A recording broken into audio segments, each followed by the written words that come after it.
ዓለም ምድርም ሰማይም ሲናወጥ ሲገለባበጥ ልነግር አልችልም። ጭንቀቱ እጮሃለሁ። ፍርድ አለ። ፍርድ በጣም ከፍተኛ ፍርድ፣ በቃ እግዚአብሔር ፍርድ እንዳለ ከመቼውም ጊዜ በላይ አሁን ነው የተነገረኝ ለኔ ማለት ነው። ደብተራ ከሆነ ያደረገው ነገር በደብተራዎች እንዲወጣ ይደረጋል ምናምን ተባለ።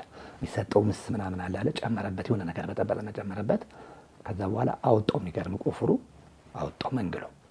ከዛ አጠበው ውሃ ውስጥ ምናምን ነገር። ከዛ በኋላ ያንዳንዱ ስቴፕ ባይ ስቴፕ እንዲህ አይናችን ሳይነቀል ማለት ነው። ገብቷል አይደለ? ቆመን አወጣው። ሲወጣ ይሄ መጀመሪያም እዛም ገና ያለው ነግሮኛል። በቀይ እስክሪብቶ በጥቁር እስክሪብቶ የተጻፈ ነው። መቃብርህም አብሮ እንደዚህ ስዕል ቤተሰብ የማያውቀውም እኔም አላውቅም እሱም አያውቀንም ጭራሽ ማለት ተፈልጎ ነው የተገኘው። ገብቷል? እንደዛ እንዳትል። ከዛ ደግሞ ባክግራውንድ እንኳን ቤተሰቦች የማያውቁትን ባክግራውንድ ደግሞ ይነግራል። ተዋርሶ አይደል የሚሰሩት ከአጋንንት ጋር ተዋርቶ ምናምን አይደል የሚሰሩት። ጋይድ ያደርጋቸዋል። ገባህ? ያንዳንዱ ነገር እና ብራባ በልታችሁኛል፣ ኖ በጣም ማጣጥኛል፣ ኖ ምንም መልስ የላትም ነፍሴ ነው የምልህ። በቃ እንዴት ልግለጽልህ? በቃ መግለጽ ያቅታል። ጥሬ ስጋ እንደማይበላ ታውቃለህ? አይበላም ጥሬ ስጋ። ያንን የተማርኩት በመጽሐፍ ይከለክላል። መጽሐፈ ኩፋሌ ምዕራፍ 7 ቁጥር 7 ላይ ገብተህ ጀምሮ ስታነብ ጥሬ ስጋ የሚበላ ሰው ኤልሻዳይ ቢሮአቸው ስንተኛ ነው ስላት ና ና ና ነው የምትለኝ። ተከትያት ሊፍት ገባን እና በዚህ ጋር ያውልህ እዛ ጋር በላይ ቴንኪው ልላት ዞር ስል የለችም። ጥፍር ቀለም አድርገው ዊግ አድርገው ኩል ተኩለው ለምን ጸበል ቦታ ይገባሉ? እንዴት? ይህ እኮ አግባብ እኮ አይደለም። እኔ አላቅም። እኔ አሁን ካህን አይደለሁም ምንም አይደለሁም፣ ግን ከርሶ ባላቅም ግን እንዴት ለምን ዝም ይላሉ አልኳቸው። እዚያው ያልደረሰ የማይወጣ ምናምን የሰው አጽም ምናምን ተደግሞ እሱ ገና ነው፣ አሁን መውጣት አይችልም። ፍጡነ ረድኤት ሩፀተ ነፋስ አውሎ ለዘይፄዋ ከበተወክሎ ጊዮርጊስ ቅረብ ለምህረት ወለተሳ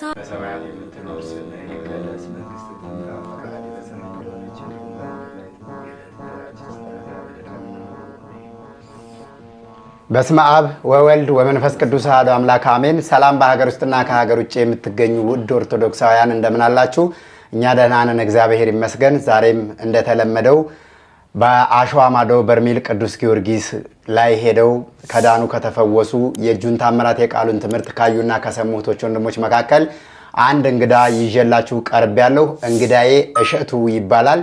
ከዛሬ 2 ዓመት በፊት በኤልሻዳይ ኦርቶዶክሳዊ ሚዲያ እንግዳ አድርጌ የሰማዕቱ የቅዱስ ጊዮርጊስን ድንቅ ገቢረ ታምራት በኤልሻዳይ ኦርቶዶክሳዊ ሚዲያ ላይ መስክሮ ነበረ።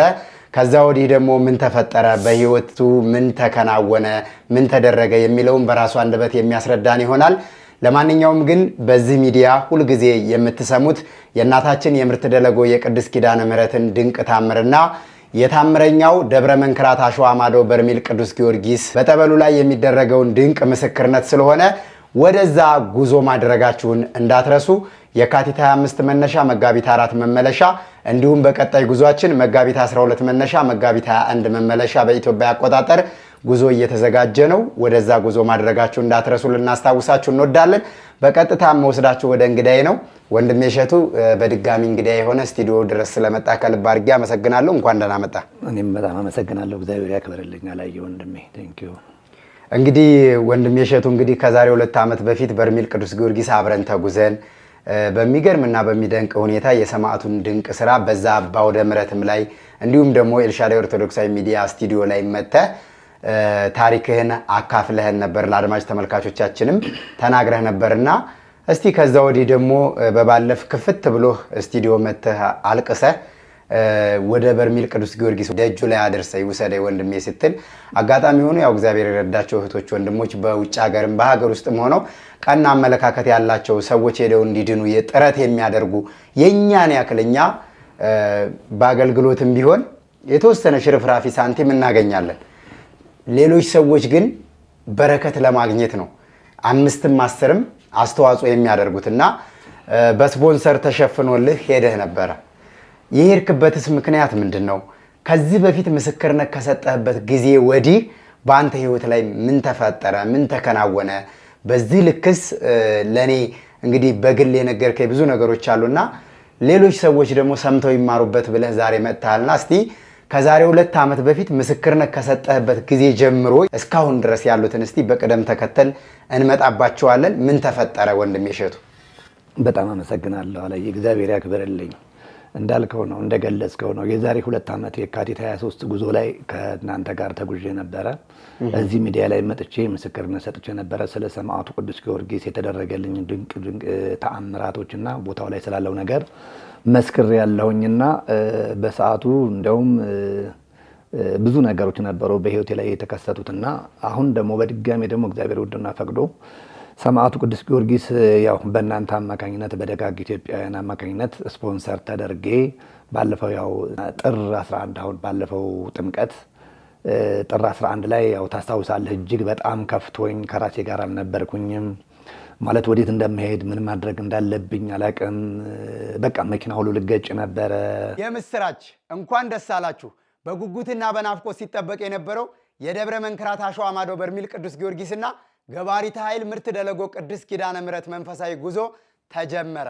መነሻ የካቲት 25 መመለሻ መጋቢት 4 ወይም በፈረንጆች አቆጣጠር መነሻ ማርች 4 መመለሻ ማርች 13።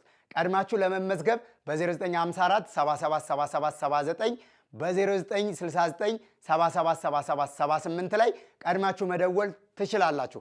በአካል መጥታችሁ ለመመዝገብና ትኬት ለመቁረጥ መገናኛ ማራቶን ህንፃ 6ኛ ፎቅ 603 ላይ ኤልሻዳይ በጎ አድራጎትና መንፈሳዊ የጉዞ ማህበር ብላችሁ መምጣት ትችላላችሁ። ምዝገባው የሚጠናቀቀው የካቲት 19 ነው። ቀድማችሁ ሳይሞላ ተመዝገቡ። ከኛ ጋር ተጓዙ። የበረከቱ ተካፋይ ሁኑ። መልካም የጉዞ ዝግጅት ይሁንላችሁ። ሰዎች ክላክስ እያደረጉልኝ ነው። ከመኪና እየጎተቱ የሚያስወጡኝ ሰዎች ነበሩ። የሆነ ትራንስፖርት ላይ ባስ ላይ ሊሆን ይችላል ታክሲ ላይ ዝም ብዬ ገብቼ የሆነ ቦታ ደርሼ መልሳለሁ ምናምንና በዛ እንቅስቃሴ ውስጥ ነው ያው ከናንተ ጋር የተገናኘ አንተ ጋር የመጣሁትና እሱን ደግሞ ቅዱስ ሚካኤል ነው በራሱ በ12 ጥር 11 ከቤቴ ሲወጣ የሆነ በህይወቴ ላይ ብዙ ነገሮች አሉና ከነዛ ነገሮች መካከል አንዱ ተከሰተና የዛ ለታ በጣም ከፍቶኝ እንደውም ቲክታክ ላይ አንድ ቪዲዮ ፖስት አድርጌ ነበር። ከቤቴ ወጣሁት ልጆችን ለታላቁ መልአክ ለቅዱስ ሚካኤልና ለእመቤታችን ለቅድስት ድንግል ማርያም አደራ ሰጥቼ ነው የወጣሁት። ማለት በህይወት ልኖርም ላልኖርም እንደምችል ውስጤ ነግራኝ ነበርና ብዙ ሰዎች እየገቡ ኮሜንት ሰጡ ነበረ። እኛም አንተ ለቅዱስ ሚካኤል አደራ ሰጥተንሃል በቃ ምናምን ኮሜንቶቹን በኋላ ካለፈ በኋላ ሳያቸው እንደዛ አይነት ነገር ነበርና በመጀመሪያ ሰማዕቱ ቅዱስ ጊዮርጊስ ደጅ ደርሼ ስመጣ ያው እናንተም እንደምታውቁት በህይወቴ ላይ የነበሩ ብዙ የህይወት ቋጠሮች ነበሩ። እኔ ማላቃቸው የተደበቁ ምስጢሮች ነበሩና አጋንንታዊ ስራ ነበረ በእኔ ህይወት ላይ። ያ ማለት ምንድነው? ያው ሰዎች ሰው መስለው ክርስቲያን መስለው ግን በውስጣቸው ክፉ አጋንንትን የተዋረሱ ሰዎች እኔን ለመጣል እኔን ለማጥፋት የሚሰሩ ሰዎች ነበሩ። እኔ አላቅም ነበር ይሄንን እና ትዳር ከያዝኩኝ አሁን ኦልሞስት ወደ 6 ዓመት 7 ዓመት አካባቢ ሊሆነኝ ነው እና 2 ልጆች አሉኝ እና አብዛኛው የህይወቴ ፈተና የሚጀምረው እና በጣም ከባባዱ ነገር የመጣው እኔ ትዳር ከያዝኩ በኋላ ነው እና እንዳጋጣሚ ሆኖ ከዛ በፊትም ያው ብዙ ፈተና ነበሩ፣ ግን የሚብሰው አብዛኛው ነገር የመጣው ትዳር ከያዝኩኝ በኋላ ነውና እማላቃቸው ነገሮች የነበሩት ምንድናቸው መሰለህ አላዬ? በርሜል ጊዮርጊስ ነው ያወቅኩት። እኔ በጣም አሁን ኦልሞስት ወደ 5 ዓመት ሆነኝ ታማሚ ነኝ። ማለት ያመኛል በጣም የተለያየ ሆስፒታል እገባለሁ በህመሜ ምክንያት ምርመራ አደርጋለሁና ዶክተሮች መጀመሪያ ስገባ ያው በሳምንት 2 3 ራሴን እየሳትኩ ነው ወደ ሆስፒታል የሚገባው። የተለያየ ሆስፒታል ላይ እንደዛ አድርጌያለሁኝና ስገባ ግን ዶክተሮቹ በኢመርጀንሲ ነው የሚያስገቡኝ። ቶሎ በሉ ልብ ምቱ ጥሩ አይደለም በጣም ቶሎ በሉ እያሉ እየሰማሁ እየተጨነቁ ነው የምገባው። ከዛ ግን ምርመራ ሲደረግ ምንም አይነት ነገር እንደሌለብኝ ነው የሚነግሩኝ። ውጤቱ ምንም ነገር እኔ በጣም በቃ አስጊ ሁኔታ ውስጥ ነው ያለሁት። ግን ውጤቱ ሲደርስና ሲታይ ዶክተሮቹ ራሱ ግራ ይጋባሉ። ምንም ነገር የለብህም፣ ምንም በሽታ የሚያሳይ ነገር የለም ይሉና የጨጓራ መድኃኒት ነው አዘውልኝ የማወጣው። የሚገርምህ የተለያየ የግል ሆስፒታሎች የመንግስት ሆስፒታሎች ያልገባሁበት የለም አዲስ አበባ ውስጥ እና ምንድን ነው ሊሆን የሚችለው? ጸበል ገዳም ሄዳለሁ የተለያየ ገዳም ሄዳለሁ ጸበላለሁ። ምንም መለፍለፍ የለም ወይ መሰወር ምናምን ነገር የለምና ሰዎች ሲጮሁ ሲለፈልፉ አጋንንት በላቸው ላይ ሲነሳ ምናምን እኔ እንዳልኩ በተለያየ ገዳም ነው የምዞረው ኢትዮጵያ ውስጥና እኔ ጋር ያለው መንፈስ ግን አይጮህም። ከዚህ በፊትም ነገር ያለው እዛኛው ቪዲዮ ላይና ለምንድን ነው እንደዛ የሚሆነው? እኔ ኃጢአተኛ ስለሆንኩ ነው ወይስ እንዴት ነው? ግራ ይገባኝ ነበረ እና እየዋለ እያደረ ይሄ ህመም ለተከታታይ አሁን እስካለሁበት ደረጃ ማለት ነው እስካሁኗ ሰዓት ድረስ አለ ከኔ ጋር። ግን እግዚአብሔር ይመስገን፣ እግዚአብሔር በቸርነቱ በጥበቡ እንደኔ ኃጢአት እንደኔ በደል ሳይሆን እንደሱ ቸርነት እንደሱ ምሕረት እየማረኝ ግን በህይወት እስከ ዛሬዋ ዕለት አቁሞኛልና ምንድነው መሰለህ የህመሜ ምክንያቱን ያወቅነው አሁን ያለፈው ዓመት ሰኔ ወር ነው። ሰኔ መጨረሻዎች አካባቢ ያወቅኩት እና እንዴት አወቅ በተለይ መጀመሪያ የካቲት 23 የዛሬ 2 ዓመት ከእናንተ ጋር ተጉዤ በርሜል ጊዮርጊስ ተጠምቄ ብዙ የተደረጉት ነገሮች መንፈሱ እዛ ነው የተያዘው የተጋለጠው ምናምን አብዛኛውን ነገር ያወቅኩት እዛ ነው። ከዛ እኔ ገረመኝ። በቃ ለሰው መግለጽ የማይችለው ሚዲያ ላይ መግለጽ የማይችለው ነገሮች በጣም ብዙ ነገሮች አሉና ደነገጥኩኝ። ያው ሰማዕቱ ቅዱስ ጊዮርጊስ ግን አብዛኛው የተሸኘው መንፈስ ተሸኘ፣ የታሰረው ታስሮ ምናምን ተመልሼ መጣሁኝ። ከእናንተ ጋር ጉዞ አድርጌ ተመልሼ ከመጣሁኝ በኋላ ምን ተፈጠረ? ልክ አዲስ አበባ ከገባሁ በኋላ 1 ወር ሙሉ በጣም ታመምኩኝ። በኃይለኛው ታመምኩኝ ከበርሜል ከተመለስኩኝ በኋላ። ለካ ምንድነው መንፈሱ በደንብ እዛ መቀጥቀጥ እስከ መጨረሻው ማሳለፍ ረጅም ጊዜ መቆየት ነበረብኝ። እኔ ደግሞ ያው እንደምታውቀው የዚህ ዓለም ኑሩ አይሞላም፣ ልጆች አሉኝ፣ ትዳር አለና ለስራዬ ብዬ ቶሎ መጣሁኝ ከእናንተ ጋር ተመልሼ። ከዛ 1 ወር ሙሉ በጣም ታመምኩኝ። በጣም በቃ ልነግራችሁ መንቀሳቀስ የማልችልበት ደረጃ ደረስኩኝ። ከዛ በኋላ ስራ ቦታ እንዳመመኝ ነገርኳቸው። ላለቆቼ ደወልኩኝና እንደታመምኩ ነገርኳቸው። 1 ወር አሳለፍኩኝ። ከዛ በእኔ ቦታ እኔ የምሰራበትን ስራ ሌላ ሰው ገባበት ማለት ነው። ከዛ በኋላ ስራ አቆምኩኝ። በዛው ህመሙ ቀጠለ። ከዛ በኋላ ምን ሆንኩኝ? ገዳም ገባሁኝ። ቤተሰብ ይዞኝ ለ3 ለ4 ተሸክመውኝ ጸበል ሰሜነች ኪዳነ ምሕረት፣ ስውሯ ማርያም፣ የቅዱስ ሚካኤል፣ የአማኑኤል ጸበል ምናምን እዚህ ደብረ ብርሃን አካባቢ ሰሜን ሸዋ እዛ በቃ ቤተሰብ ተጨነቀ ከምልህ በላይ። እንግዲህ 2 ዓመት ሙሉ አሁን በምልህ ደረጃ በሰዎች 4-5 ሆነ ወንድሞቼ ፋዘርም አለ በጣም እያለቀሱ በጣም ተጨንቀው በዛ ሁኔታ አሳለፈንና ምንም ለውጥ የለም።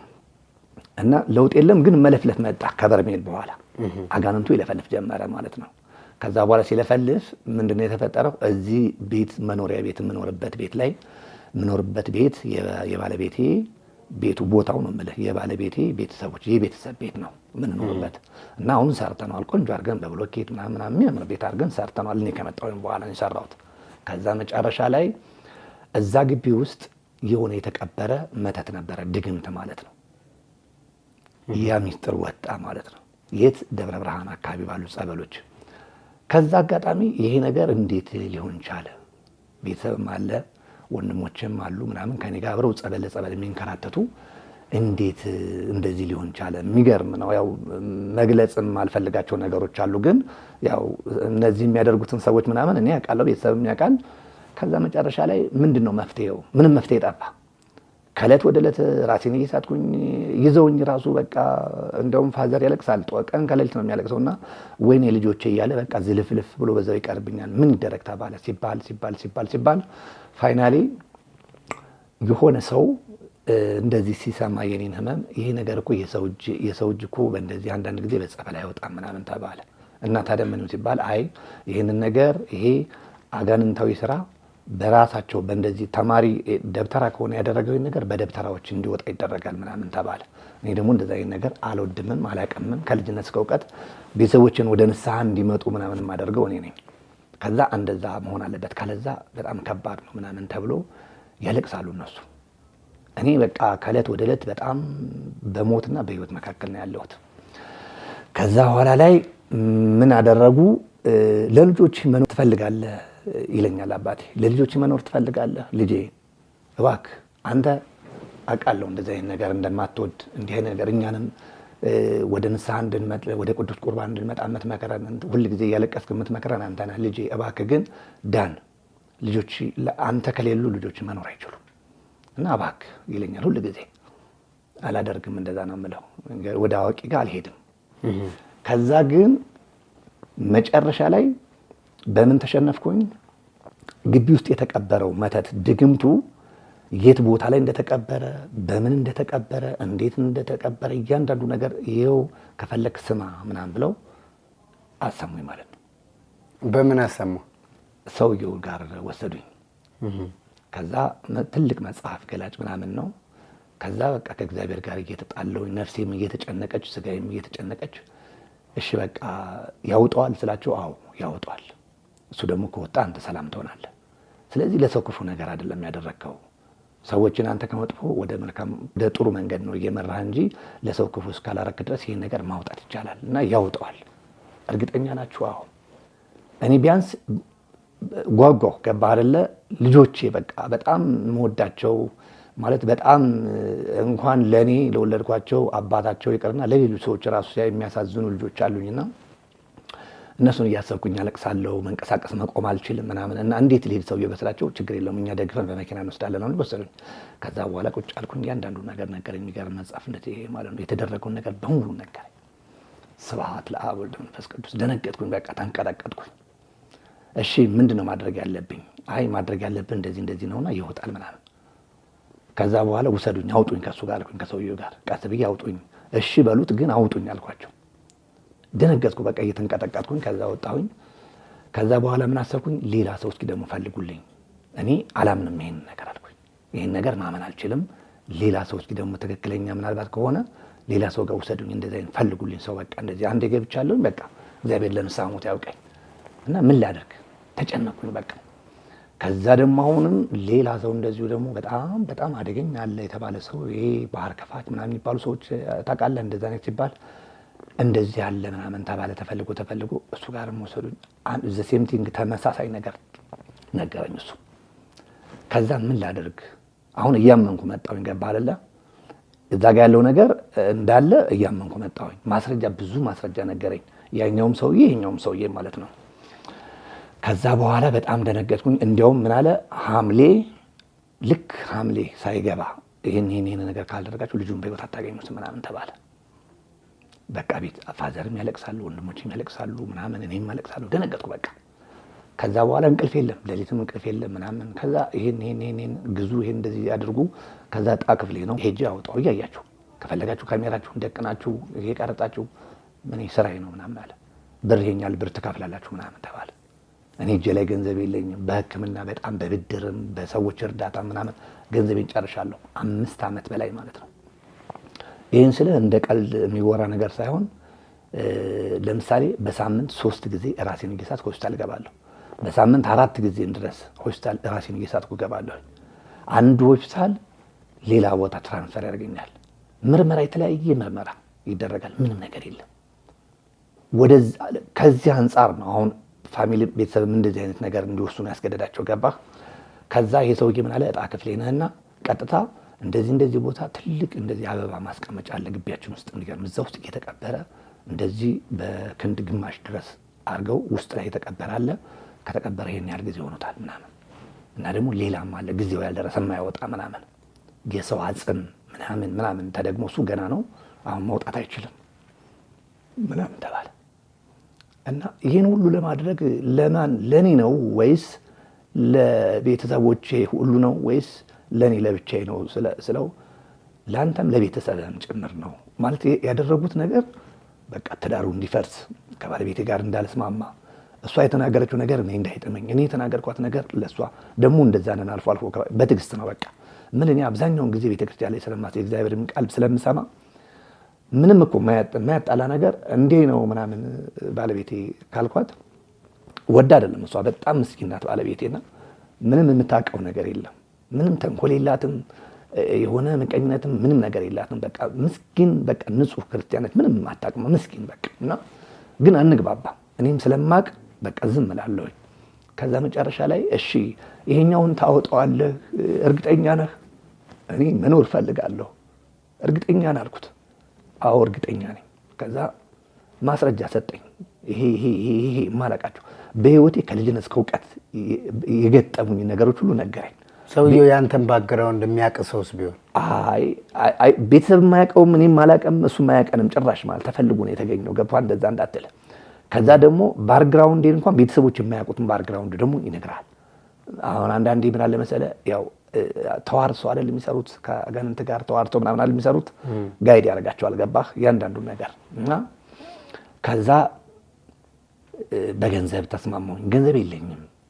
በቃ ድርድር ጀመርን። ይሄን ያህል ብር እኔ ከየት አመጣለሁ? በጣም ብዙ ብር ነው የጠየቀኝ። ከዛ አባቴን በዛ ሩጫ ብድር፣ ወንድሞቼን በዛ እኔ ምንም ነገር የለኝም፣ ምንም ነገር 0 ሳንቲም በቃ እኔ ምልህ እንኳን አይደለም ያንን ብር ልከፍል በሰዓቱ ነው ምልህ ኢቭን ትራንስፖርት እንኳን የምንቀሳቀስበት የለኝም። ወንድሞቼ ምናምን የባለቤት እህትም ውጭ አለች፣ እሷም አንዳንዴ ታገዘኛለች ለሕክምና ምናምን በዛ ሁኔታ ውስጥ ነው ያለሁትና ከዛ መጨረሻ ላይ በብድር ነው ምልህ በብድር ከሰውየው ጋር ተደራድረን መጣ ቤታችን ማለት ነው መጣ። ከዛ በኋላ ልክ እንደገባ የሚገርምህ አባቴም ነበረ የልጅን መጨረሻ ማየት አለብኝ ማለት እሸቱ እኮ ለሰው ነው የሚኖረው ማለት ምንም ተንኮል በሰው ላይ የሚያደርገው ልጄ አውቀዋለሁ፣ በሰው ላይ ተንኮል አያደርግም፣ ለምንድን ነው ይሄ ነገር የተደረገው ምናምን ይላል። በቃ ይለቅሳል ፋዘር። ከዛ በቃ ማየት አለብኝ ግቢ ውስጥ የተቀበረውን ነገር ሄጄ ካላየሁ ኋላ አባቴ ማለት ነው መጣ ከክፍለ ሀገር አብሮ ሌላም ሰው ነበረ። ሰውየው መጣ ቀጥታ እንደመጣ ግቢ ውስጥ ማለት ነው አያውቀውም፣ አዲስ አበባን ራሱ አያውቀውም፣ አልተማረም ሰውየው። የሚገርም እላዩ ላይ መንፈስ ነው ያለበት። ግቢ ውስጥ ከተከራዮች ምናምን አሉና ሰው እንዳይረበሽ ግቢ ውጣ እዛው ወይስ ሰው ወደዛ ወደዚህ ሲል እንዳይደነግጡ ምናምን። አይ በቃ ውስጥ ላይ ይሆናለች ባለቤቴ ጎበዝ አይዲያ መጣች። ውስጥ ቤት ውስጥ ይሆን ምናምን። ከዛ ኪችን ላይ ያስገባ ነው አባቴውን ተሸክሞ ያስገባው። የሚገርም አለ እቃውን የአበባ እቃ አለ ትልቅ እና እዛ ውስጥ ነው የቀበሩት። አስገባው። ከዛ በኋላ የሚገርም እኔ መቆም አልችልም። እንደዚህ የሆነ ነገር ተደግፌ ካሜራዬን ደቀንኩኝ። እያንዳንዱን የሚሆነውን ነገር መከታተል ጀመርኩ በስልኬ ማለት ነው። ቀርጸዋል? አሁን አለ? አዎ ቀርጸዋለሁ አለ ስልኬ ላይ። ከዛ ፌሮ እንትኑ ረጅም ዓመት የቆየ ነው ይሄ የአበባ ማስቀመጫው እንትኑ ደርቋል፣ እንትን አያደርግምና በጣም ፌሮ ነገር አምጡ ምናምን አለ ሰጠኑ። ከዛ በኋላ ልክ የሚገርምህ ምስ የሚሰጠው ምስ ምናምን አለ ጨመረበት፣ የሆነ ነገር በጠበለና ጨመረበት። ከዛ በኋላ አወጣው። የሚገርም ቆፍሩ አወጣው መንግሎ። ከዛ አጠበው ውሃ ውስጥ ምናምን ነገር። ከዛ በኋላ ያንዳንዱ ስቴፕ ባይ ስቴፕ እንዲህ አይናችን ሳይነቀል ማለት ነው ገብቷል አይደለ? ቆመን አወጣው። ሲወጣ ይሄ መጀመሪያም እዛም ገና እያለው ነግሮኛል። በቀይ እስክሪብቶ በጥቁር እስክሪብቶ የተጻፈ ነው። መቃብርህን አብሮ እንደዚህ ስዕል መቃብርህን በስዕል መልክ እንደዚህ ያስቀምጠውታል ምናምን ብሎ ነግሮኛል መጀመሪያ ማለት ነው። ከዛ ሲያወጣው ነው ስናየው ወረቀቱን ዘርግቶ መጀመሪያ እንዳይበሰብስ ምን አድርገውታል? በጥቁር ይሄ ላስትሮ አለ አይደል? ጥቁር ፕላስተር በሱ ጠቅልለውታል በደንብ ምንም ውሃም እንዳይነካው አፈርም እንዳይበሰብስ ምናምን። ከስር ደግሞ ሲር ይሄ ሲባጓል አይደለ? በሱ እንደዚህ ተገንዟል ወረቀቱ። እሱ ሁሉ ፈቶ ምናምን አሳየኝ። ከዛ በኋላ በቃ ጉድ ተባለ። አባቴም እኔም ባለቤቴም በቃ በጣም ተገረምን። በቃ እግዚአብሔር ምን ያክል ቢወደኝ ነው እኔም በዚህ ጠዋትና ማታ ስወጣ ስገባ እያረማመደኝ። መግቢያችን በር ላይ ነው ደግሞ ረጅም ጊዜ የቆየው። የሚገርም ቤቱን ስሰራው ራሱ ነበረ ያ ከድሮ የነበረ ነው እቃው ነው የምልህ። እና በቃ ከዛ በኋላ ሐምሌ 9 ቀን ይወጣ ማለት ነው። ሌላ ደግሞ አለ ግብር ተሰጥቶት የሞተ ሰው አስከሬን ከዛ ላይ ከሞተ ሰው እንትን ላይ ምናምን የተነገረው እንደዛ ነው። ከዛ ይሄንን ደግሞ የሚገርም በነዛ ሰዎች ብዙ ሳይሆን መንፈሳዊ የሚባሉ ሰዎች ጋር አባቶች ጋር ምናምን እንደዚሁ የሚገርም ድጋሚ ደግሞ ነገሩኝ ማለት ነው። ከዛ በኋላ በቃ ያንን አወጣው። ወደ ወንዝ ነው የሚጨመረው፣ ባህር ውስጥ ምናምን ተከተተ። ሂሳቡን ተቀበለ ሰውየው፣ በብድር ነው ሄደ።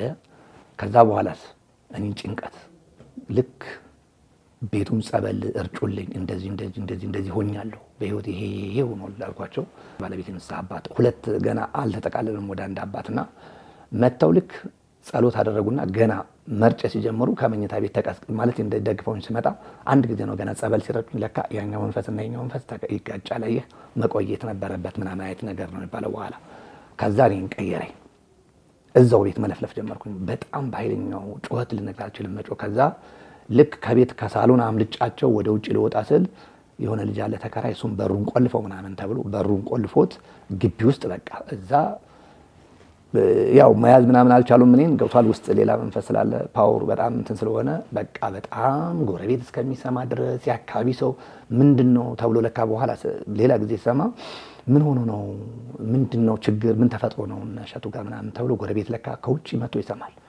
ይለፈልፋል፣ አጋንንቱ ይለፈልፋል። ሄዶ እንደዚህ አምጥቶ አስወጣው፣ እንደዚህ ነበረ እንዲሞት በህይወት እንዳይኖር በቃ ትዳሩ እንዲበተን ምናምን ብዙ ነገር ይል እንደነበረ ነገሩኝ። ከስንት ቆይታ ስም እንዳትጠራ እያሉ ይገሱታል። የኛ አባት ማለት ነው በመስቀል ምናምን ስም እንዳትጠራ እያሉ ይገዝቱት ነበረ። ከዛ ያ ሆነ። ከዛ በኋላ ክረምት ነፍስ ውጪ ነፍስ ግቢ ያሳለፍኩኝ ማለት ነው 2 ወር ክረምት። አሁን ንስሐ ገባሁኝ። ለንስሐ አባቴ ነገርኳቸው ያለውን ነገር በሙሉ።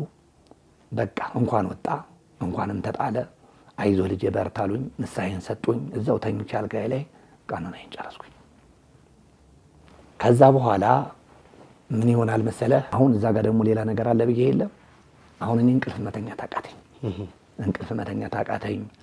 ከዛ በኋላ ተረበሽኩኝ፣ ባለቤቴም እንደዛው፣ እኔም እንዲሁ እና ገንዘብ ደግሞ የለም እጄ ላይ። በቃ ምን እንደሚሰልብ አታውቅም። ኢቭን ኪሴ የሆነ ብር አሁን ለምሳሌ ከባንክ 5,000 ብር 3,000 ብር 10,000 ብር ምናምን አውጥቼ ያስኩኝ አይደለ? ነገ የለም፣ የት እንደሚሄድ አላውቅም። ይሄ ራሱ እንግዲህ 4 ዓመት ምናምን አሳለፍኩኝ። ከዛ እየኖርን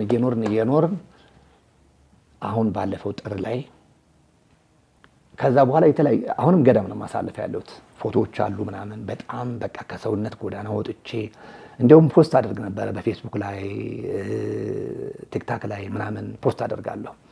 እና ገዳም ውስጥ ማለት ሰው በዚህ ደረጃ ሞት ያለ አይመስለውም። ነገ በፍርድ አደባባይ መቆም ያንን አያውቅም። በቃ ይገርመኛል። እና እባካችሁ አታሳድሱብኝ፣ በቃ ስለሚያድሱት አታሳድሱብኝ አይነት እያልኩ ፖስት አደርግ ነበረ። ከዛ አሁን ያለፈው ጥምቀት ጥር 11 ማለት ነው ወደ ቤተክርስቲያን ልሄድ ተነሳሁኝና የሆነ ነገር ምናምን ከባለቤቴ ጋር ተነጋገርን።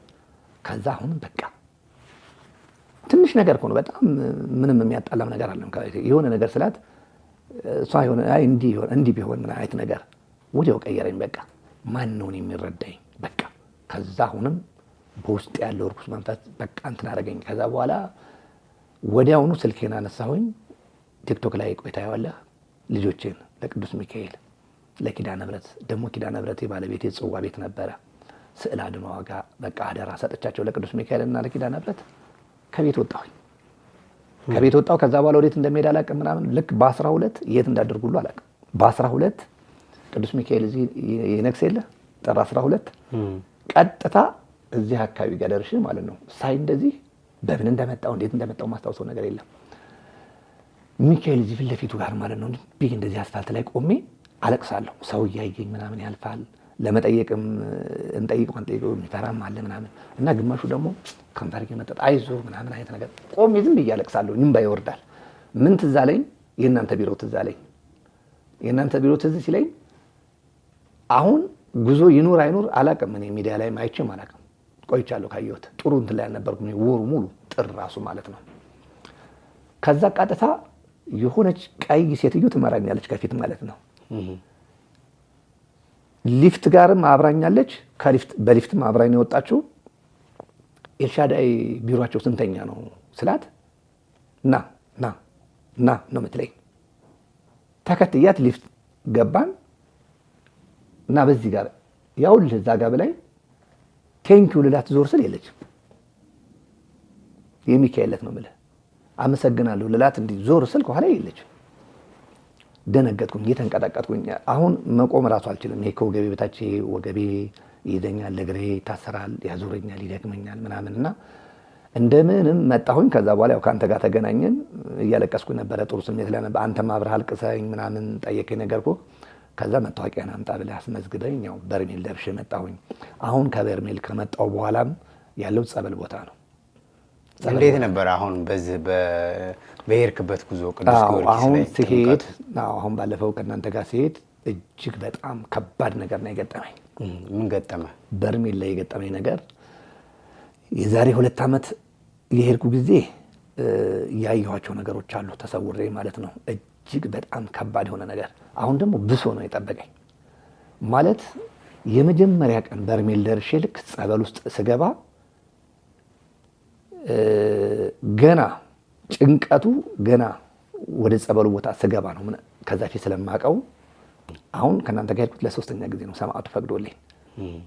ሳረሳው አንድ የገረመኝ ነገር ልንገርህ። የዛሬ 2 ዓመት ኢንተርቪው ስታደርገኝ አንተ የሆነ ስጦታ እየሰጠኸኝ መስቀል 6 መስቀሎች ሰጠኸኝ ለአንተም ለቤተሰቦችም ብለህ እዛ ላይ የሆነ የተመኘልኝ መልካም ምኞት ነበረ። ሰማዕቱ ቅዱስ ጊዮርጊስ ቤቱ ሲመረቅ ለዛ ያድርስህ ብለህ ነበራል። እኔንም በድጋሚ ለልጁ ያብቃን፣ አላየ አንተንም ያበርታህ። አሜን አልኩ። እኔም በእምነት የዛ ጊዜ አደረገው ሰማዕቱ። አሜን በቃ ሁል ጊዜ ሰማዕቱ ያልኩትን ነገር የማይደርሰኝ ለሶስተኛ ጊዜ ደጅ አደርሰኝ ብሎ ነበር። ለሶስተኛ ጊዜ በእናንተ አማካኝነት ደረስኩኝና ገና ገብቼ ታስሬ ትንሽ ደቂቃ እንደቆየው ነው የተሰወርኩት። ከዛ በኋላ ምንድነው ያሳየኝ መሰለህ? ዓለም ምድርም ሰማይም ሲናወጥ ሲገለባበጥ ልነግር አልችልም። ጭንቀቱ እጮሃለሁ የሚሰማ የለም። በጣም ብዙ ጩኸት አለ። በጣም ብዙ ጩኸት እዚህ ምድር ላይ ጩኸት እንደሱ የሚያስፈራ የሚያስጨንቅ ጩኸት የለም። የሚገርም ጸበሉ ስገባ አሁን የመጀመሪያው ስገባ ማለት ነው በቃ ልነግርህ አልችልም። ጉሮሮዬ ተዘግቶ ነው የወጣሁት ከጸበሉ።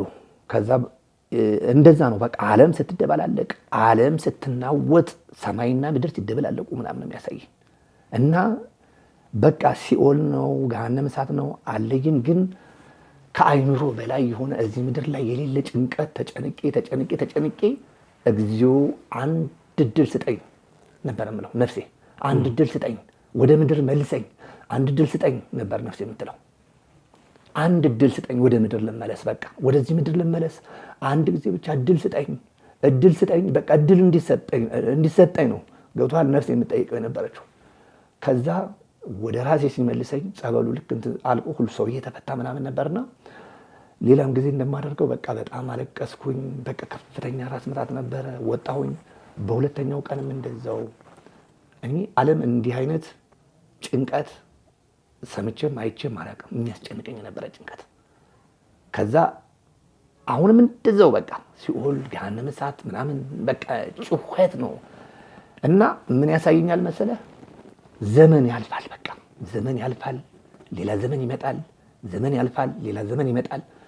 ረጅም ዓመት እንደቆየሁ አድርጎ ነው የሚያሳይኝና ጭንቀት ነፍሴ ጭንቀት ነው፣ ስጋዬን ጭንቀት ነው። በቃ ልነግርህ አልችልም። እና ሞትኩ፣ በቃ እኔ ሞቻለሁ ማለት ነው። በቃ ነፍሴ ከስጋዬ ተለይታ ነው እላለሁ ለራሴ ማለት ነው። አሁን እድል ቢኖር እላለሁ እዛው እንዳለሁ ገብቶሃል አይደል? በዛ ስቃይ ውስጥ በዛ ጭንቀት ውስጥ ምን አለ አሁን አንድ ጊዜ ወደ ምድር ቢመልሰኝ እላለሁ። ከዛ ምን ይላል? ፍርድ አለ። ፍርድ በጣም ከፍተኛ ፍርድ፣ በቃ እግዚአብሔር ፍርድ እንዳለ ከመቼውም ጊዜ በላይ አሁን ነው የተነገረኝ ለኔ ማለት ነው። ፍርድ አለ፣ የእግዚአብሔር ፍርድ በሰማይ ይጠብቀናል። እና የሚመስለኝ ማለት ነው ነፍሴ የምትረዳው አረዳድ ብራብ አብልታችሁኛል። ነፍሴ ነች የምትጠይቀው ስለ ሁሉም፣ ስለ ራሴም ጭምር አጠቃላይ ስለ ሰው ልጅ መልእክቱ ብራብ አብልታችሁኛል፣ ኖ በጣም ማጣጥኛል፣ ኖ ምንም መልስ የላትም ነፍሴ ነው የምልህ። በቃ እንዴት ልግለጽልህ? በቃ መግለጽ ያቅታል። ህጉ እንደዚህ አርገሻል፣ ኖ በእንግሊዝኛ ነው የምትመልሰው ነፍሴ። በቃ አላቅም እንዴት ልግለጽልህ? ይሄ የተቸገረ ሰው አብልተሻል፣ በፍጹም ለተራበ ለተቸገረ ደርሰሻል። በቃ ሁሉንም ነገር ምንም መልስ የላትም ነፍሴ። ብቻ አይደለም በፍጹም ያለች ነፍሴ ትጨነቃለች። በቃ እጮሃለሁ፣ እጨነቃለሁ። ወደ ራሴ መለስ ሲያደርገኝ ልክ ስመለስ እንዲህ ዞሬ ሳይ ጸበልተኛ ሁሉም ይጮሃል፣ ታስሯል፣ ግማሹ እየተፈታ ነው፣ ግማሹ ከራሱ አልተመለሰ ምናምን። ይህንን አሳልፌ ከዛ እንዴት ልግባ? በሁለተኛው ቀን እንዴት ልግባ ወደ ጸበሉ? በቃ ፈራሁ።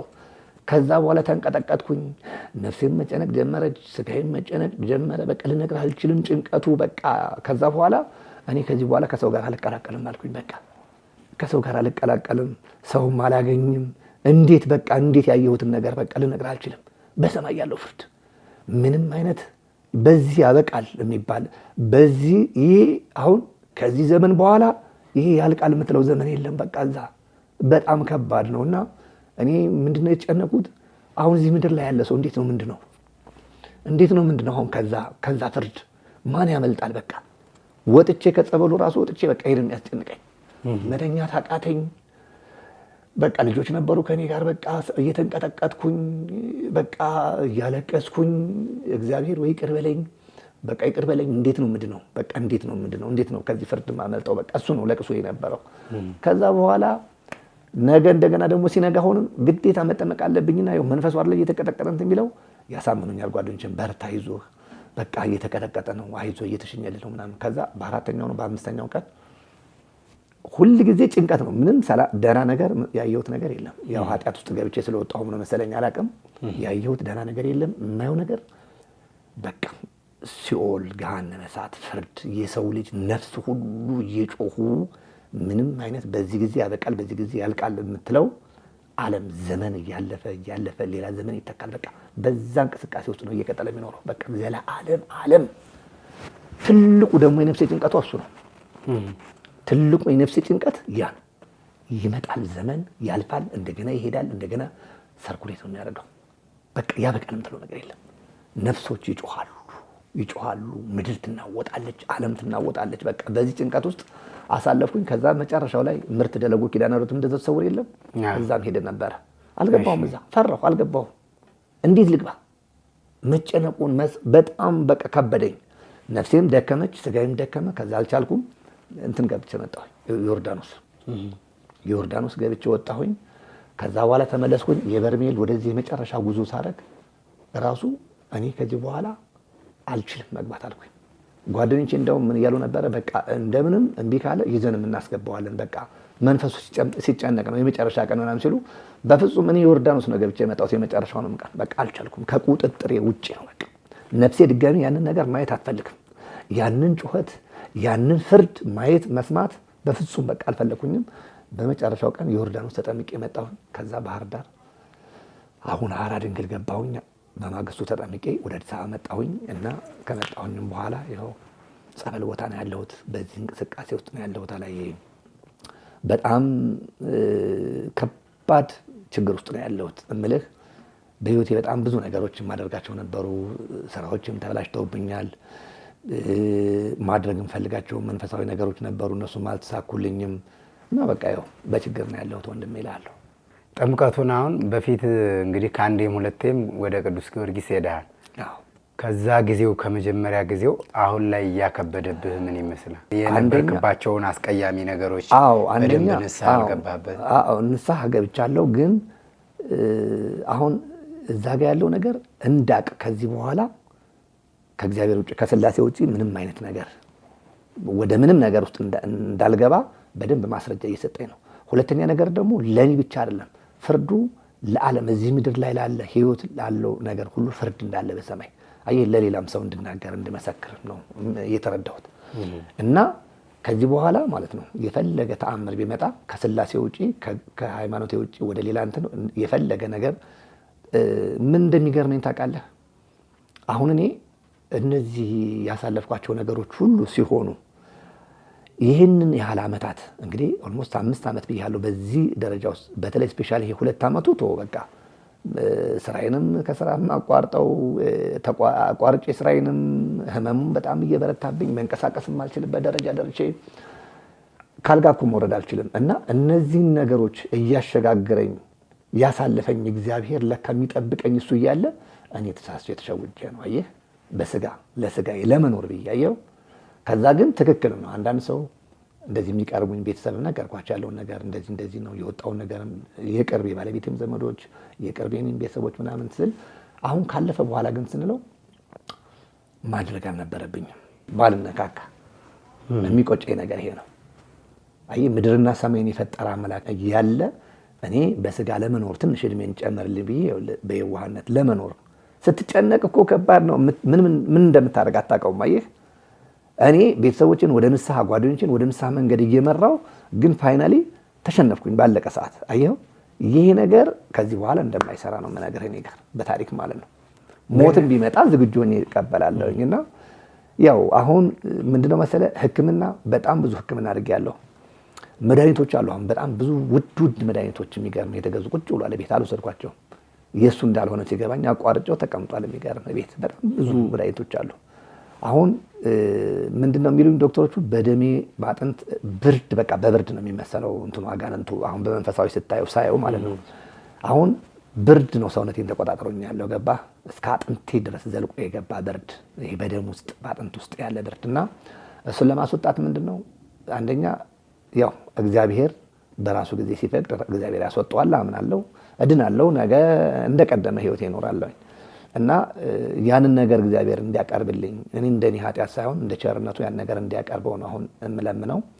ከዛ ውጪ አሁን መንቀሳቀስ አልችልም። የሚገርም ምናልባት ቅድም አላየኸኝም ወደዚህም ስወጣ ሊፍት ውስጥ መውጣት አልችልም። በሊፍት የራሴን በጣም ያዞረኛል። ልቤ ትደክማለች። ቅዝቃዜ ሲሆን መተንፈስ ሁሉ አልችልም። ከቤት መውጣት ራሱ አልችልም። በቃ ተቸገርኩኝ። ልጆች አሉኝ፣ ባለትዳር ነኝ፣ ስራ ተበላሽቷል፣ ምንም ነገር የለም፣ እዳ አለብኝ፣ የሰዎች እዳ አሉብኝ። እነዚህ ነገሮች ይዤ በቃ ከፈጣሪ ጋር ተመስገን እያልኩኝ ያመሰግናለሁ። እዳው ለዚሁ ለአውቅልሃለሁ ባዩ ለእሱም ለአንዳንድ ነገር ያው ትዳር ውስጥም የሆነ ነገር ቆይ ነገ ከዚህኛው ሲመጣ ወደዚህኛው ተካለው ምናምን እያልኩኝ አንዳንድ ነገሮች ያጠፋኋቸው ሳንቲሞች አሉና የዛ ጭንቀት አለ። እዚህ ጋር የርኩስ መንፈስ ይፈትናል። በቃ በዚህ ትግል ውስጥ ነው ያለሁት ወንድሜ። እንደው ግን እሺ አሁን ይሄ አውቅልሃለሁ ባይ ማለት ነው በአንተ ህይወት ላይ የተፈጠሩትን ነገሮች ቤት መጥቶ ያወጣውን የነገረህን ጠቅላላ የተከናወነውን ነገር እውነት ነው ብለህ ታምንበታለህ? የሆነ ነገር ነው? አዎ የሆነ ነገር ነው። ለምን እንዴት አመንክ ብትለኝ አንዳንድ ጊዜ አጋንንት ምን ያደርጋል መሰለህ? የሆነ ነገር ግብር ትሰጠዋለህና ያደረገውን ነገር ደግሞ ሌላ ግብር ደግሞ ተቀብሎ ይነግርሃል ወይ ደግሞ ያሳያል። ይሄ ምንም እንትን የለውም። ገብቶሃል? የወደቀው መልአክ እኮ ምድር ላይ እኮ ይሰራል ስራውን። አየው አሁን እሱ ጸጋውን የተነጠቀው ጸጋው ይሄ እንደ ድሮ መልአክ መሆን ምናምን ነው እንጂ ተንኮሉ ረቂቅነቱ እኮ አለ አሁን። ገብቶሃል? ያን እንዳለ እርግጠኛ ነኝ። እና ደግሞ እርግጠኛ ደግሞ የሆንኩት ምን ሆነ መሰለህ? እነዛን ሰዎች የሚገርምህ ሙሉ ክረምትን በህልሜ እያመጣ ያሳየኛል። ገዳም ላይም እንደዚሁ ረጅም ጊዜ በህልሜ ያመጣቸዋል። እያንዳንዱ ሰዎች ይሄ የሆነው እንደዚህ ነው፣ ህልም እንደዚህ የሚፈቱ ሰዎች ነግራቸው እያሳየህ እኮ ነው ይሉኛል። አየው እውነት እንደሆነ በዚህ በአንዳንድ ነገሮች የምታረጋግጠው ነገር አለ። ስፔሻሊ ደግሞ በህይወት ስትኖር ከነዚህ ሰዎች ጋር ምን አይነት ቀረቤታ ነበረን፣ ምን አይነት እንትን አለህ፣ እንዴት ነው ትመረምራለህ፣ ከራስህ ጋር ታነጻጽራለህና የተደረገው ነገር እንደተደረገ 100% ያው ምን አሁን እኮ ምድር እኮ ተጨንቃ ያለች እኮ በዚህ እኮ ነው፣ በክፉ አሰራር እኮ ነው። እና የተደረገው ነገር ተደርጓል። ግን ደስ የሚለው ነገር ደግሞ ምን እንዳለ ታውቃለህ? መጀመሪያ አካባቢ ይህንን ያደረገው ሰው ማለት ነው ይሄ ነገር አንተ ምንም ነገር የሚደርስብህ እንትን የለም። ይህንን ነገር ወደ ቀበሩት በአንተ ላይ ክፉ ነገር ያደረጉ ሰዎች ወደ ራሳቸው ልመልሰው ምናምን ሁሉ ላይ ማለት ነው። የሚገርም ኖ እኔ ክርስትና የማይፈቅድልኝም በታሪክ አላደርገውም ያልኩት። በታሪክ እሞታለሁ ህይወቴ ታልፋለች እንጂ እንደዛ አላደርግም አልፈልግም አልኩት። እንደዛ የምታረግ ከሆነ አልፈልገውም ምንም ነገር መውጣቱም ይቅርብኝ ያልኩት። የሚገርም ሌላ ነገር ደግሞ ተመልከቱ። አሁን ይሄ ቪዲዮ ይኸውልህ እያየሁ ነው አይደል? ይሄ ያወጣው ነው ይኸውልህ ይሄ ሲቆፍረው ሲወጣ ይሄ እንደዚህ ነው። ቀለሙን ራሱ ብታይ ሆነ አየው። ይሄ እንግዲህ ዝም ብሎ የመጠረው እኔ የቀበርኩት አይደለም ወይ ተከራይ ወይ ጎረቤት መጥቶ የቀበረው ምናምን አይደለም። እንግዲህ ጠላት የሰራው ስራ ነው። ትልቁ ማስረጃ ይሄ ነውና ክርስትናዬም ስለማይፈቅድልኝ እንደዛ ነው። እና በህይወቴ በሰው ላይ መቼም ከዚህ በፊትም አድርጌው አላውቅም። ከዚህ በኋላ እስከ ህይወቴ ፍጻሜ ህይወቴ ታልፋለች እንጂ በሰው ላይ ክፉ ነገርም እንዲያውም ለነሱ ነው የምጸልየው። የሚገርምህ እኔ እንድድን ቶሎ እንድድን ለጠላቶች ነው የምጸልየው። እውነቴን ነው የምልህ። በቃ ልቦና ስጣቸው፣ ማራቸው፣ አስተምራቸው። በቃ እነሱም ነፍሳቸው እንድትማር እንደዛ ብዬ ነው የምጸልይ ሁል ጊዜ። የሚገርምህ እና ይሄን ይመስላል ወንድሜ። እንደው እሺ በአየር በምድር ያው የወደቀው መልአክ የሰይጣን ሰራዊት ተበትኖ እንዳለ ይታወቃል። በግል ህይወትም በመንፈሳዊ አገልግሎት በሚተጉ ሰዎች ላይም ዓለም ላይ በሚኖሩ ሰዎች ላይም እንደኛ አይደክምም አይቦዝንም ሰይጣን ማለት ነው። ሁል ጊዜ ሰዎችን ከእግዚአብሔር መንግስት ለመለየት ይሰራል። ግን እንደው አንተ እነዚህን ነገሮች አታውቅም ነበረ? ያንተ እድገትን ምን ላይ የተመሰረተ ነው? በመንፈሳዊ ህይወትህ ምን አይነት ሰው ነበርክ? እንደው እስቲ ትንሽ ያንተ ህይወት ላይ ባጠነጠኑ ነገሮች ላይ እንነጋገር እስቲ። እኔ የሚገርምህ እንደ ማንኛውም ክርስቲያን ነኝ። ወደ ክርስትናው ዓለም እንደዚህ ጥልቅ ብዬ እጅግ በጣም መንፈሳዊ ክርስቲያን ነኝ ባልልህም ግን ጎበዝ ክርስቲያን ነኝ ብዬ ማስብ ሰው ነበርኩኝ። የሚገርምህ እስከ ላስት ይር እስከ ሰኔ ድረስ ማለት ነው፣ ወደዚህ ነገር እስከ ገባሁበት ጊዜ ድረስ ማለት ነው። የሚገርምህ ሰዎች እንደዚህ ሲሉ አላምንም ሁሉ ነበረ። ሰዎች እንደዚህ ተደረገብን እንደዚህ ሆኖ እንደዚህ ምናምን በጣም ነበረ እማላምነው ማለት ነው። ምክንያቱም በቃ ሰው እግዚአብሔርን ካመነ ምንም ነገር የሚሆነው ነገር የለም ብዬ የማመን ክርስቲያን ነበርኩኝ። ግን ድክመት አለ። ድክመት ምንድን ነው? ስጋችን ያሸንፈናል አንዳንድ ጊዜ። አየህ ነፍሳችን ስለምታቅ የሚመጣውን ነገር ያለውን ጥያቄውን ምናምን ስለምታቅ ነፍሳችን ለብቻ ትጨንቃለች፣ ስጋችን ግን ያሸንፈናል። እና እኔ ምን አይነት ክርስቲያን ነበር ከዚህ በፊት ካልከኝ፣ እንደ ማንኛውም ሰው ክርስቲያን ነኝ። በእምነቴ አልደራደርም። ማንም ሰው መጥቶ ምንም ነገር ቢለኝ በእምነቴ እሞታለሁ እንጂ ወደኋላ አልልም። እና መንፈሳዊ ስራ መስራት የምፈልግና የምሰራ ሰው ነበርኩኝ። ምናልባት ያው አንተም አንዳንድ ነገሮችን ታውቃለህ ብዬ አስባለሁና መንፈሳዊ ነገሮች ላይ እንዲያውም ከዚህ በኋላ መስራት የምፈልገው ሰማዕቱ ቅዱስ ጊዮርጊስ ከፈቀደልኝ ወደ ነበረ ህይወቴ ወደ በፊት መልሶኝ ወደ ጤናዬ መልሶኝ እግዚአብሔር ከፈቀደልኝ ከዚህ በኋላም ድሮ ማድረጋቸውን መንፈሳዊ ስራዎች አሁን ደግሞ የበለጠ አሻሽዬ መንፈሳዊ ስራ እግዚአብሔር ማገልገል ነው የምፈልገው። እና ያው በጣም ዲቴል እንደዚህ ጥልቅ ብሎ አክራሪ ክርስቲያን ባልባልም ያው ግን ጎበዝ ክርስቲያን ነበርኩኝ። የምትሰማቸው መንፈሳዊ ትምህርቶች፣ የምታነባቸው መንፈሳዊ መጽሐፍቶች እንደው ለዚህ ለፈተና ጊዜ እንዴት አላስታወስካቸውም ነው? መጽሐፍም አታነብም ትምህርትም አትሰማም ነበር በበፊቱ ህይወት? እንደው ስለዚህ ስለ መናፍስቱ አሰራር ስለ መናፍስቱ አሰራር በደንብ ነው የማውቀው። የሚገርምህ ከመንፈሳዊ ትምህርት ለምሳሌ የመምህር ግርማ ወንድሙን መጽሐፍቶች አነባቸዋለሁ። የመምህር ቀሲስ ሄኖክ ወልደ ማርያም ትምህርቶች በጣም ነው የምከታተላቸው። ሌሎችም የአባ ገብረ ኪዳን ትምህርት እከታተላለሁ በብዛት በደንብ። ግን ከቀድሞ ጀምሮ የመምህር ግርማ ወንድሙን መጽሐፍቶቹን እነ አባዶን እነ በማለዳ መያዝ እና ብዙ ነገር አንብቤያቸዋለሁ። ግን እዚህ ጋር ምን አለ መሰለህ፣ አሁን የሰው ልጅ ድክመቱ አሁን ከዚህ በኋላ ላለው ህይወቴ ጥንካሬ ሰጥቶኛል፣ ትምህርት ሰጥቶኛል ያልኩት አሁን ያለፍኩበት ህይወት ነው። ተሸውጄም ያለፍኩት እንዴት ነው መሰለህ፣ ስትያዝ ነው የምታውቀው። አንድ ሰው ዝም ብሎ እንዲሆንኩ እንደዚህ ሆኜ ምናምን ሲል አይገባም። ግን ሰው በራሱ ህይወት ሲደርስበት ነው የሚያውቀው የሚረዳው። አረዳዱን ራሱ የምትረዳው ስትያዝ ነው። እና እኔ በፊት እንዳልኩ ነው በጣም ብዙ መጽሐፎችን አነባለሁ። እንደውም አንዳንድ ጊዜ ቄሱ ምናምን ሁሉ እያሉ ይተርጉኛል፣ እንደዚህ በጸሎትም አንዳንዴ ደግሞ በቃ እንደዚህ ክር አታርግ፣ በቃ አለ አይደለ እግዚአብሔርም እኮ እንደዚህ እንትን አይደለም፣ በቃ ቀለል ብለህ ኑር፣ ህይወትን ቀለል አድርገው። በጣም ነው የምከራከረህ። እኔ በፊት የነበረው በጣም እከራከራለሁ። ማለት እንዴት ነው? አሁን ለምሳሌ ከህግ ጀምሮ አሁን ለምሳሌ ጥሬ ስጋ አንድ ምሳሌ ላንሳለህ። ጥሬ ስጋ እንደማይበላ ታውቃለህ? አይበላም ጥሬ ስጋ። ያንን የተማርኩት በመጽሐፍ ይከለክላል። መጽሐፈ ኩፋሌ ምዕራፍ 7 ቁጥር 7 ላይ ጀምሮ ስታነብ ጥሬ ስጋ የሚበላ ሰው እሱና ዘሩ ከምድር ተመርጦ ይጠፋል ሁሉ ነው የሚለው። በጣም አስፈሪ ቃል ነው። ብዙ ነገሮች አሉት ገብተህ ስታነበው ማለት ነው። አሁን ለምሳሌ ካህናቶቹ ራሱ አያውቁትም አንዳንዶቹ። ጥሬ ስጋውን እኔ ትቻለሁ። የሚገርም በፊት በላ ነበረ፣ ብዙ አይደለውም ግን በላ ነበረ። ለምሳሌ ያመጣሁልህ አሁን ምሳሌ እንደሆነ ነው ይሄ። ገብቶኛል። ጥሬ ስጋ አይበላም ብዬ ሁሉ ከራከራለሁ ከአባቶች ጋር። እኛ መጽሐፍ ላይ አላገኛችሁት? ሂዱ ግቡና አንብቡት። መጽሐፈ ኩፋሌ ምዕራፍ 7 ቁጥር 7 ላይ ጀምራችሁ ታገኙታላችሁ። ጥሬ ስጋን መተው የማይፈልግ ሰው ይከራከረኛል ከኔ ጋር። እኔ ደግሞ አብዝቼ እከራከራለሁ። ለምን? እውነት ስለሆነ ገብቶሃል አይደል? ተጽፏል። ሰው አይደለም የጻፈው፣ እኔ አይደለም የጻፍኩት፣ እኔ አይደለም ያልኩትና እንደዚህ አይነት የምከራከርህ። ለምሳሌ ከሴቶች ጋር ሴት ልጅ የወንድ ልብስ አትልበስ፣ ወንድም የሴቶችን አይልበስ ይላል፣ ይከለክላል አይደል? እኛ የጻፍነው አይደለም አይደል? በዚህም በጣም እከራከራለሁ፣ እስከ መጣላት ሁሉ ደርሳለሁ።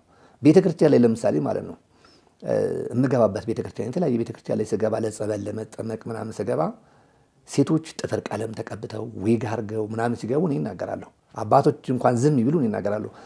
እኔ አንዴ እንደውም ምን ገጠመኝ መሰለህ፣ እዚህ ማርያም ማለት ነው ቦታውን አልጠቅስልህም ይሁን እሺ፣ ደህና ማርያም ቤተክርስቲያን አለችና እዚሁ አዲስ አበባ ውስጥ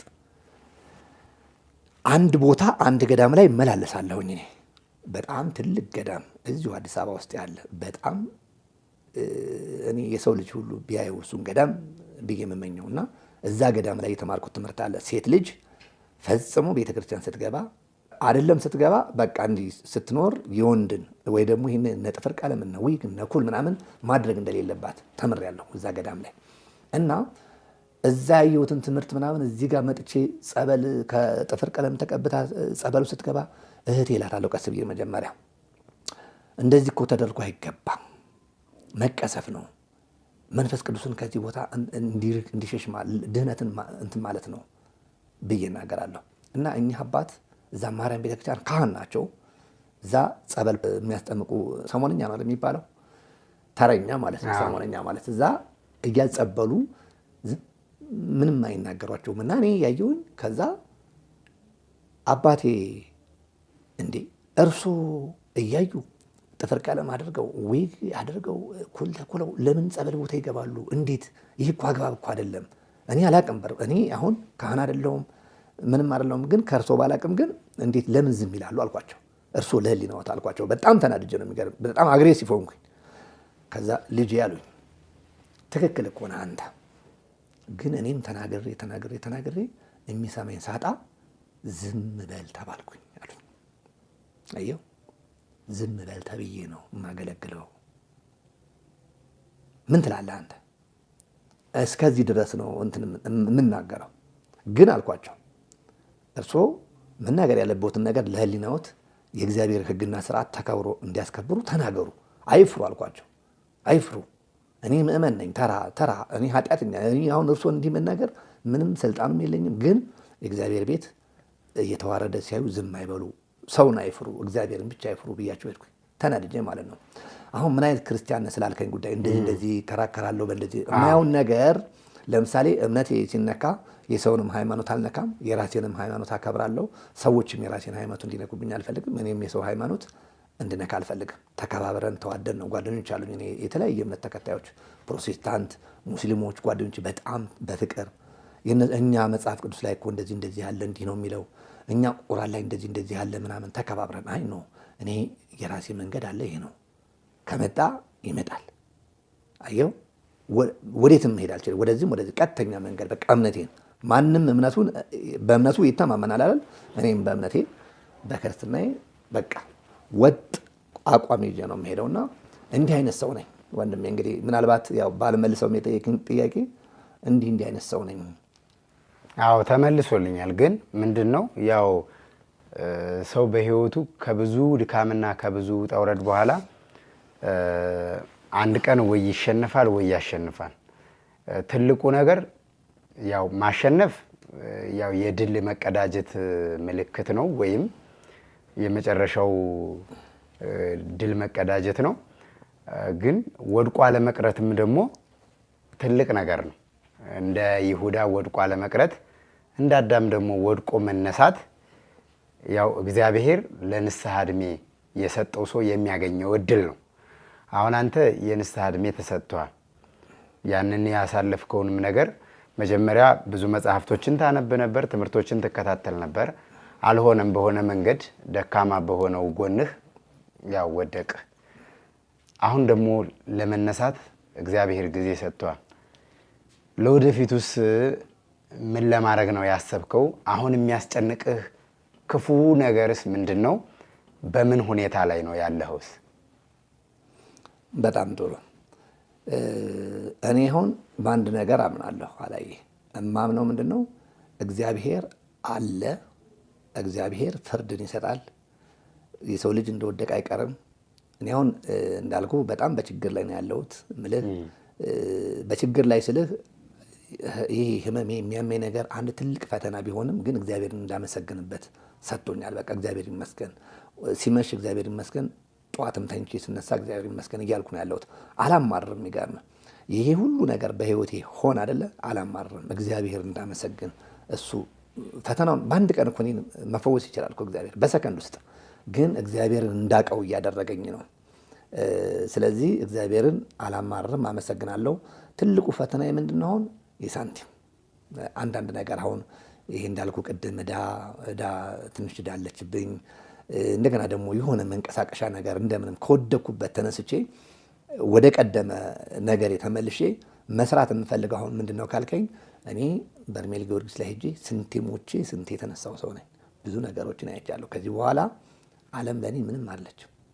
ልጆች አሉ። ልጆችን በቃ ከወደኩበት ተነስቼ በቃ አይደለ መንፈሳዊ ስራ እየሰራሁኝ ልጆችን ማሳደግ፣ ትዳሬን መምራት ነው የምፈልገው እና ሰውን እንደወደቀ አይቀርም ይነሳል። ነገ ድናለሁ። በቃ ሙሉ ለሙሉ እንደምድን እርግጠኛ ነኝ። እና ይሄ ነው በቃ መንፈሳዊ ስራ መስራት ከዚህ በኋላ እግዚአብሔርን ማገልገል፣ እንዳገለግል ከዚህ የበለጠ እንደበረታ፣ ከዚህ የበለጠ መንፈሳዊ ሰው ሆኜ አምላኬን እያገለገልኩ ለንስሐ እድሜ እየተጨመረልኝ ነውና እሱን እያመሰገንኩ መኖር ነው የምፈልገው። አላየ ወንድሜ። መልካም። በዚሁ አጋጣሚ ያው ይሄንን እስካሁን ከኔ ጋር ንግግር ያደረግናቸውን ነገሮች በሙሉ አድማጭ ተመልካቾች ይሰሙታል። በዚህ ህይወት ውስጥ የሚኖሩ ብዙዎችም ይኖራሉ። በህይወታቸውም ብዙ ፈተና፣ መከራ፣ በሰይጣን ሰንሰለት ታስረው የሚንገላቱ የሚሰቃዩ ብዙ እህቶች ወንድሞች ይኖራሉ። መቼም ያው መናፍስት የሉም አይባልም። ርኩሳን መናፍስት አሉ። ሰው ልብሱን አውልቆ ራቁቱን የሚሄደው ገመናውን ማሳየት ፈልጎ አይደለም፣ እንደ ሰው ተፈጥሮ። ነገር ግን ሰዎች ደግሞ ባልሆነ መንገድ ሄደው ውለውበት አሳብደውት ነው በጥቅሉ ማለት ነው። ቆሻሻ ላይ ተኝቶ የምናያቸው ብዙ እህቶች ወንድሞች አሉ። ከቆሻሻ ገንዳ ላይ ምግብ አንስተው የሚበሉ፣ ቆሻሻ ገንዳ ላይ ወድቀው የሚያድሩ፣ ከጠበል ቦታ ከተለያየ ቦታ ሰንሰለት በጥሰው በሰንሰለት ታስረው የሚሄዱ ብዙ እህቶች ወንድሞች አሉና አንተ ከገጠመ ፈተና እና ውጣ ውረድ ከተሞክሮ ምን አይነት ምክር ይህን ሚዲያ ለሚከታተሉ ማስተላለፍ ትፈልጋለህ? መልካም አላየ። እኔ ካሳለፍኩት ህይወት ሰዎች እንዲማሩ የምፈልገው ነገር ምንድነው መሰለህ? ትልቁና ዋናው ነገር መልካም መሆን ነው። መልካም መሆን ማለት ምንድነው? በሰዎች ላይ ክፉ አለማድረግ፣ ለሰው ክፉ አለመመኘት። ይህን ስታደርግ እግዚአብሔር ከወደቅበት ያነሳል። እኔ ምናልባት በጣም በህይወቴ ብዙ ነገሮች ገንዘብን አይቻለሁኝ። ወጥቼ ወርጄ ሰርቼ ከስደት እስከ ሀገሬ ብዙ ነገሮችን አሳልፌያለሁ። በህይወቴ ብዙ ውጣ ውረድ ከልጅነት እስከ እውቀት ድረስ በፈተና የተሞላ ህይወት ነው ህይወቴ። ግን እግዚአብሔር ይመስገን የሆነ ጊዜ ከፍ፣ የሆነ ጊዜ ዝቅ፣ የሆነ ጊዜ ከፍ፣ የሆነ ጊዜ ዝቅ እያልኩኝ አሁን እስካለሁበት ደረጃ ደርሻለሁ። እና በቃ እኔ ለሰው መናገር የምፈልገው ምንድነው፣ ለማንኛውም ኢትዮጵያዊ፣ ኤርትራዊ፣ ማንም ሰው መልካም ነገር ካለው ውስጡ ምንም ነገር የመጣ ነገር ቢኖር በእግዚአብሔር ማሸነፍ እንደሚችል ነው። ከዛ ውጪ እኔ እስከምን ደርጃለሁ መሰለህ? ያለኝ ነገር ያለችኝ ትንንሽ ነገሮች አልቆ ለታክሲ ትራንስፖርት ያጣሁበት ጊዜ አለ። ሰው አሁን የማያምነህ የራሴ መንቀሳቀሻ ትራንስፖርት ነበረኝ። ሰዎችን ሳፖርት አደርግ ነበረ። ምልህ አይባልም እንደዛ። ግን አሁን ከየት ተነስቶ ሰው የት እንደሚደርስ፣ ከየት ተነስቶ ደግሞ የት እንደሚደርስ አታውቀውም። አሁን እኛ መቆማችንን ማየት የለብንም። ብቻ በአጠቃላይ መልካም ማድረግ ገብቷል። መልካምን እያደረግ መንፈሳዊ እግዚአብሔርን ከያዝክ አትወድቅም ነው የምልህ። በቃ እግዚአብሔር እንዳይጥልህ እግዚአብሔር ሁል ጊዜ በእንባ በጸሎት። ከዛ ግን ሰው ለሰው እኔ በቃ በዙሪያችሁ ያሉ ሰዎችን በእግዚአብሔር ኃይል ተጠንቀቁ። ማንም ዘመድ በለው ጓደኛ በለው አብሮ የሚሰራ የስራ ባልደረባ ባለው ምንም አይነት ዋስትና የለም። ነገ አንተ ሰው እኮ በምታደርገው ጫማ ይቀናል። ሰው እኮ በምትለብሰው ልብስ ይቀናል። ሰው ባኗኗረህ ይቀናል፣ ምንም እንኳን ባይኖርህ። እና አብዝቶ ወደ እግዚአብሔር ማልቀስ ነው። ጊዜ የለም። በቃ ይሄ ጊዜ የመጨረሻው ዘመን ነው። እና ከዛ ሲቀጥል ፍርድ አለ በሰማይ። ክፉ የሚያደርጉ ሰዎችም እንዲመለሱ ልቦና እንዲሰጣቸው በቃ መጸለይ ያስፈልጋል። በአንተ ላይ ክፉ የሚያደርጉም ለአንተ ክፉ የሚያስቡም ሰዎች እግዚአብሔር ልብ እንዲሰጣቸው ልቦና ወደ ንስሐ መንገድ እንዲመሩ መጸለይ ያስፈልጋል። ከዛ ሲቀጥል ሁሉን ነገር ለእግዚአብሔር አሳልፎ መስጠት ነው። ሁሉን ነገር እኔ አሁን አላለቅስም። አይተኛል። አሁን አንድ እንባ አላወጣሁኝም። ተደብቄ ያለቀስኳቸው ብዙ ወራቶች፣ ብዙ ዓመታቶች አልፈዋል። ያ እንባ ይመዘገባል። አሁን እኔ ካሜራ ጋር ሆኜ አላለቅስም። በጓዳዬ በቤቴ ግን ብዙ ችግሮች አሉ። ብዙ በውስጤ ያስኳቸው ብዙ ፍም እሳት አለ ውስጤ፣ ግን አላለቅስም። ተመስገን፣ እግዚአብሔር ይመስገን። ይህ እንዲሆኝ ብለህ ብዘረዝረው ብታለቅስ የምታመጣው ነገር የለም። እኔ እዚህ ካሜራ ፊት ሆኜ ከማለቅስ እዛው ቤተክርስቲያኔ መንበሩ ስር በቃ ሌላ ጊዜ እንደማደርገው ጠዋት ማታ ሌሊት በቃ ወደ እግዚአብሔር እንባህን ለእሱ መስጠት እሱ ይሻላል። እና ግን ሰዎች በዙሪያቸው ያለውን ሰዎች እንዲጠነቀቁ በጸሎት እንዲበረቱ እላለሁ። መልካም። እሺ ወንድሜ እሸቱ እንግዲህ ይወጣም ይወርዳል ይወረደም ይወጣል። ኢዮብ አባታችን የኢዮብን ታሪክ በመጽሐፈ ኢዮብ ምዕራፍ 1 ላይ እንደምናገኘው ዖፅ በሚባል ሀገር ደግና ጻድቅ የሆነ አንድ ኢዮብ የሚባል ሰው ይኖር ነበር ይላል እና ያው ኢዮብ አባታችንም ታሪኩን ብዙ መዘርዘር አያስፈልገውም፣ ይታወቃል። 7000 በጎች ነበሩት፣ 3000 ከብቶች ነበሩት፣ 500 ጥማድ በሬዎች፣ 10 ልጆች፣ 500 የጭነት አህዮች፣ በዙሪያው የሚያስተዳድራቸው ብዙ ባሮች ሰራተኞች ነበሩት። ግን ኢዮብ ደግሞ ስለ እያንዳንዱ ልጆቹ እንኳ ልጆች እግዚአብሔርን አሳዝነው በድለው ይሆናል እያለ መስዋዕትን የሚሰዋ መስዋዕትን የሚያቀርብ ደግና ጻድቅ ሰው ነበረ። ግን ሰይጣን በቀናበት ጊዜ ያው ኢዮብን ይወድቃል ብሎ ለመፈተን ብዙ ነገር አድርጓል። እንደ ኢዮብ መጽናትን ያው ለሁላችን እግዚአብሔር ቢያድለን መልካም ነው።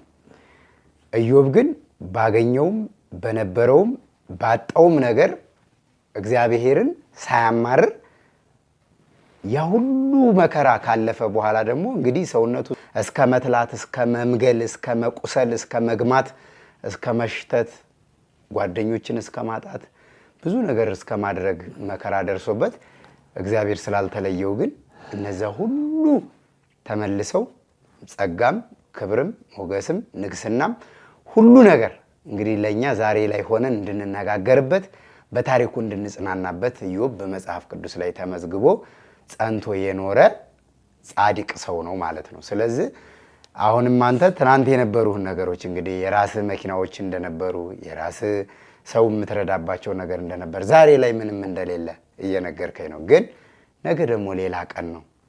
ጽና፣ እግዚአብሔርን ጠብቀው፣ ሁልጊዜ እግዚአብሔርን በማመስገን እንዲያጸናህ እንዲያበረታ የእሱ መልካም ቅዱስ ፈቃድ ይሁንልን። አሜን። የዛሬ እንግዲህ ስለነበር ካመሰግናለሁ። ይሄ ሚዲያ ላይ እንግዲህ ያው ሚዲያ ማለት የተከፈተ ገመና ነው፣ የተሸፈነ ነገር አይደለም። የሚያውቁ ሰዎች ያዩታል፣ ያዘኑም ሰዎች ደግሞ ይረዷል። አይዞህ በርታ። ሳላመሰግናቸውም አላልፋቸው ሰዎች ጓደኛዬ፣ በጣም ወንድሜ፣ የምወደው የማከብረው፣ እሱም በጣም በህመም ላይ ነው ያለው። እግዚአብሔር አምላክ እሱንም እንዲምረው በጸሎት እንዲያስቡልኝ እግዚአብሔር ይማረው። አብርሃም ልጆችን ለልጆች ወተት በየወሩ አንተ ከጎናቸው ባትኖርም እነዚህ ልጆች ሳይፈልጉ ወደዚህ ምድር መጥተዋል ብሎ ደግሞ የወተት የሚልክላቸው አጎታቸው አለ። እናቱን ናትናኤል ይባላል። ናትናኤል ተስፋዬን በጣም አመሰግናለሁ። የባለቤቴ የእህቷ ባል ነው። የባለቤቴን እህቶች በጣም አመሰግናለሁ። ገኒ በጣም አመሰግናለሁ። እንደገና ደግሞ የአብርሃም እህቷ አለች። ቪዲዮ ላይ አይተውኝ ነው ደውለውልኝ ባይዞ ይሄ አብርሃም ልጅ እግዚአብሔር እንደ መልእክተኛ ልኮት የጥምቀት ዕለት በህይወት እንድኖርና ወደዚህ ወደ እናንተ ጋር እንድመጣ ምክንያት የሆነኝ እሱ ነው። ትልቅ ባለውለታዬ ነው። እና ሰዎች ወደ ከተማ ለጥምቀት ለማክበር ሲመጡ እኔ 49 ወደዛ አልፋ ጫካ አለ፣ በጣም ድቅድቅ ጫካ፣ እዛ ቦታ ላይ ነበርኩኝ። ከዛ ደውሎ ነው በአባቶች አገናኝቶኝ በግዝት ገዝተውኝ ወደ ቤተክርስቲያን መጥቼ እንድገናኝ አድርጎኝ ብዙ መክረውኝ በጣም አረጋግተውኝ በጸሎት አስበውኝ ምናምን ነው ወደ በርሜል ሄድኩት። አብርሽ እግዚአብሔር ይማርህ፣ እኔንም አንተንም ምሮን ነገ እግዚአብሔር የምናመሰግንበትን ቀን እንደሚመጣ በጣም እርግጠኛ ነኝ። በጣም አመሰግናለሁ። እህቱ እንደገና ማርታ የምትባል እህት አለችው። በጣም ደጎች፣ አላቃቸውም፣ አያውቁኝ፣ በአካል አታውቀኝም። እንግዲህ እሷም እንደዚሁ በጣም አመሰግናለሁ። ሌላ ወንድሞቼ፣ ቤተሰቦቼ በጣም አመሰግናለሁ። ባለቤቴን በጣም አመሰግናለሁ። ባለችበት እግዚአብሔር ለልጆቿ እንዲያኖራት። እኔ በህይወት እንኳን ባልኖር መቼም ባለቤቴ ለልጆቼ እንድትኖርላቸው ፈልጋለሁና